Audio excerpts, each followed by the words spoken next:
Hey y'all, recently we talked about fasteners, mainly bolts and nuts, and that's because bolts are the most common, especially when you're talking about automotive applications. They come in different sizes and shapes. You can get different lengths, different thread pitch. They're made of different material and for specific applications as well. But bolts aren't the only type of fastener that's out there. In fact, we've got several different types right here in this shop, and I'm going to show you a few and how to use them.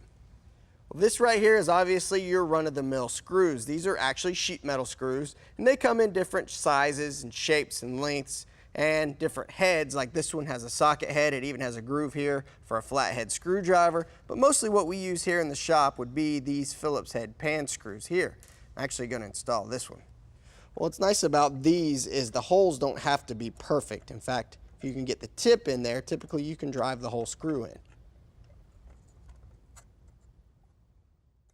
Now you could consider screws as temporary or semi-permanent, but if you want something that's a little more permanent, you could go to something like a rivet.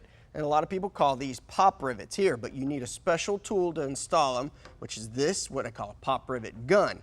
Now they come in different size tips here for different size rivets. Just need to install this long end right here into the gun. You just insert the rivet in through the hole and start pulling the handle.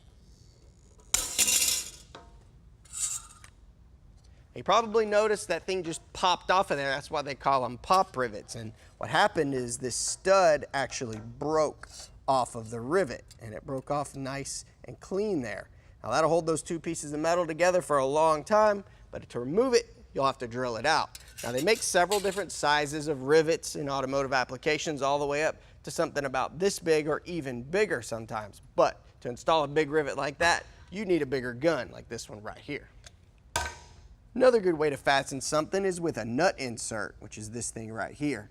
Now to install it, you use a gun that's very similar to a rivet gun. Just screw the nut insert here onto the gun. Now you want to make sure you install this in the piece of metal that you're going to be screwing to.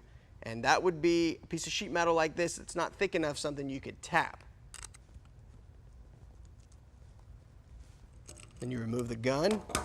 You can take a bolt or a pan head screw like this one, thread it right in. Well, I hope this helps you out when you're building your next project, and maybe you can pick up some fasteners that aren't your regular run-of-the-mill nuts and bolts.